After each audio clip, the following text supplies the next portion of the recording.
First line इसकी ये है कि एक मैंगो ट्री आपने देखा है, एक अमरूद का पेड़, या फिर आपने कोकोनट ट्री देखा हो, तो ये सब पार्ट है नेचुरल वेजिटेशन का. In the second paragraph they have defined what is natural vegetation. Okay, so what is natural vegetation? It refers to a plant community that allows its individual species to adjust themselves to climate and soil conditions as fully as possible.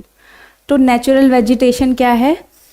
जो naturally grow कर रहे हैं soil और climate को अपने हिसाब से, उनके हिसाब से एडजस्ट करके, और एक पिक्चराइज एक प्लांट कम्युनिटी डेवलप कर रहे हैं according to the climate and the temperature, जो भी कंडीशंस उनके आसपास है, उनके सराउंडिंग में है. सो टिपिकली नेचुरल वेजिटेशन इस चैप्टर में इंडिया के अकॉर्डिंग में हो रहा है एंड टाइप्स ऑफ फॉरेस्ट को डिवाइड किया है इन typically 5 types. Evergreen forest, tropical evergreen forest, it is subdivided into semi-evergreen forest. In the second part, they have divided tropical deciduous forest, tropical thorn forest, montane forest, littoral and swamp forest. Okay. They have given some conditions about India is a land of great variety. We have studied कि कैसे eastern and north west and Andaman के islands वगैरह जो लक्षद्वीप और ये है कि boundaries कैसे कैसे वास्ट वेराइटीज़ है. सो हमारे पास में हिमालयज है, देन वेस्टर्न घाट्स है, अंडमान एंड निकोबार आइलैंड्स है, रेन फॉरेस्ट है, डेल्टिक रीजन्स है, मैंग्रोव्स है. So all these conditions and then they divided the forest in typically 5 types. Now come to the first type, that is tropical evergreen and semi evergreen forest. Okay, evergreen से आपका मतलब क्या है? Evergreen क्या होगा? जो सदाबहार है. सदाबहार का मतलब क्या होगा? जहाँ पे बहुत वर्षा हो रही है. एवरग्रीन का मतलब यही है ना, एवरग्रीन ब्यूटी, एवरग्रीन सदाबहार. तो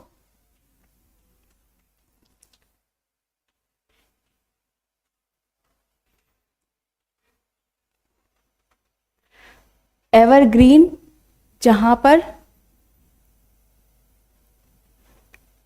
द क्रक्स, जीसी लियोंग में ये चैप्टर आपको इसके बाद पढ़ना है. आई हैव टोल्ड यू कि जीसी लियोंग में क्या क्या करना है. It is unit 2 of GC Leong. I have told you ना जीसी लियोंग में क्या करना है. फर्स्ट टू चैप्टर्स उसके क्लाइमेट रिलेटेड थे, और चैप्टर 3 से they started with equatorial, Mediterranean,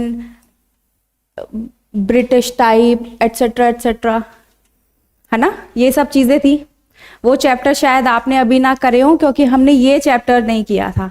but after the class you will have to complete your GC Leong unit 2 all the climate type.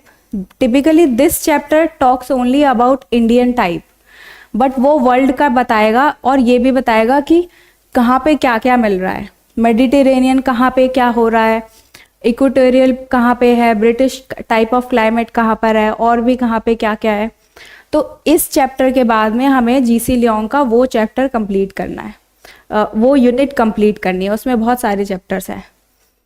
ठीक है, तो जब हम ये पढ़ेंगे एवरग्रीन काइंड ऑफ क्लाइमेट, तो हमारा सबसे पहला अंडरलाइन करने का ये है that over 200 centimetre rainfall it receives. So that is why it is Sadabahar, क्योंकि it receives continuous rainfall. Okay, so the part, अब क्वेश्चन आएगा यूपीएससी में that some जैसे मैंने इस बार आपको 2024 का एक क्वेश्चन कराया था कि over 200 centimetre rainfall it receives, it never shed its leaves. Okay, temperature remains more or less same, range is small,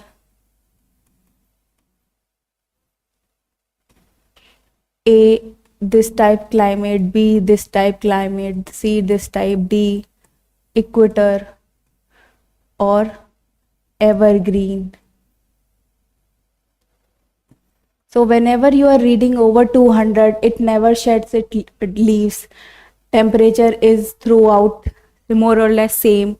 range is small. Range is small का मतलब मैंने लास्ट चैप्टर में लास्ट क्लास में बताया था कि अगर जुलाई में टेम्परेचर 20 है तो दिसंबर में 18 होगा, 4 डिग्री सेल्सियस नहीं होगा. So range is small. This is what we mean, range is small. लेकिन नदन में, फॉर एन एग्जाम्पल दिल्ली में अगर 40 डिग्री जून में हो रहा है तो जनवरी में we are seeing 4 degree. So range is contrasting, range is not small. ठीक है. सो कहाँ पे देखने को मिलेगा ये? Western Ghat, hills of North East, Andaman and Nicobar, in warm and humid areas where annual precipitation is over 200 centimeter. Above 22 degree Celsius annual temperature रहेगा. With layer, this is well stratified. इसका मतलब क्या होता है well stratified? Equatorial climate में भी आप पढ़ोगे in GC Leong that the equatorial climate is well stratified. And in contrast, coniferous climate type, you will get trees in pure strand. What do you mean by well stratified and pure strand? Well stratified, जैसे cloud में हमने पढ़ा था, well stratified है मतलब layers है. अगर एक ट्री है ये, तो इस टाइप का ट्री यहाँ मिलेगा और एक दूसरे टाइप का ट्री यहाँ पर होगा, तीसरे टाइप का ट्री यहाँ होगा. वेल स्ट्रेटिफाइड है. लेकिन कॉनिफेरस में, प्योर स्टैंड में यहीं पर ही एक ही टाइप के होंगे. This is pure stand. समझ में आया what is pure stand? Coniferous का ये एक यूनिक पॉइंट है और इक्वेटर का well stratified, this is one of the points. Well stratified है ये, कि कोई भी एक ही जगह पे नहीं मिलेगा. That is why lumbering industry is not a well established industry in equatorial region. क्योंकि अगर हमें ये इस टाइप का पेड़ हमें चाहिए, it is good for lumbering और वुड इंडस्ट्री, तो हमें दूसरा पेड़ यहीं पर ही नहीं मिलेगा. We have to find.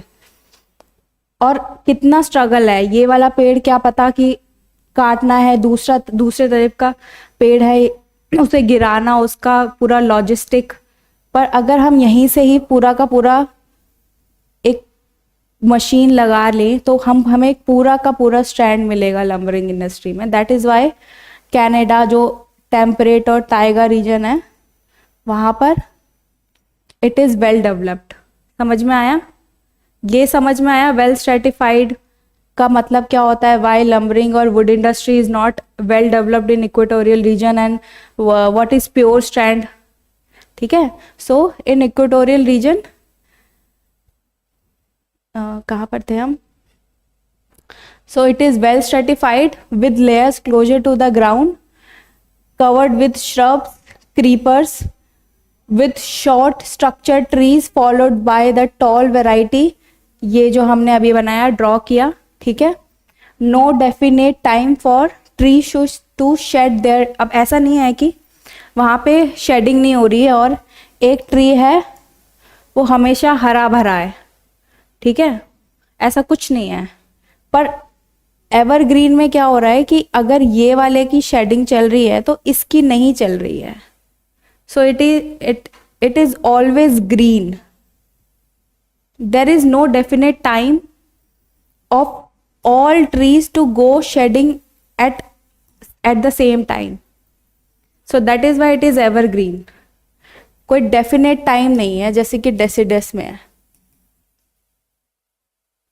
That is why it looks barren. ठीक है. अब ये एग्जाम्पल PYQ है. यहां पर नीचे लिख लो इसके PYQ।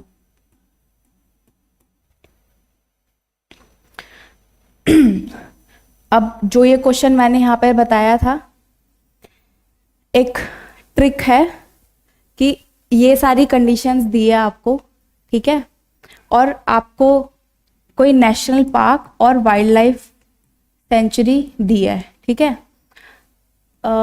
They have given Agusta मलाई और Nanda Devi, then they have given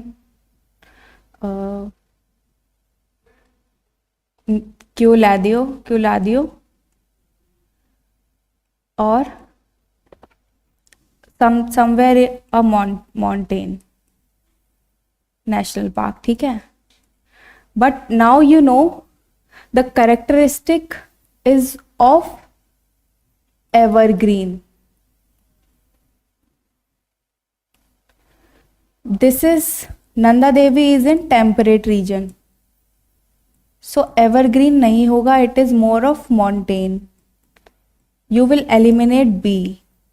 Okay. Kyoladio is in Rajasthan. It is more of thorn or a desert type of. You will eliminate C also. Then D is also a mountain or mountain temperate type of. You will eliminate D also. Agastya Malai is in Nilgiri. It has evergreen Western Ghat near tropical region. It has a high chance of being an evergreen type. It has all the characteristic of being a evergreen type of climate or closer to equator. Then the chances of A is higher. This is elimination technique.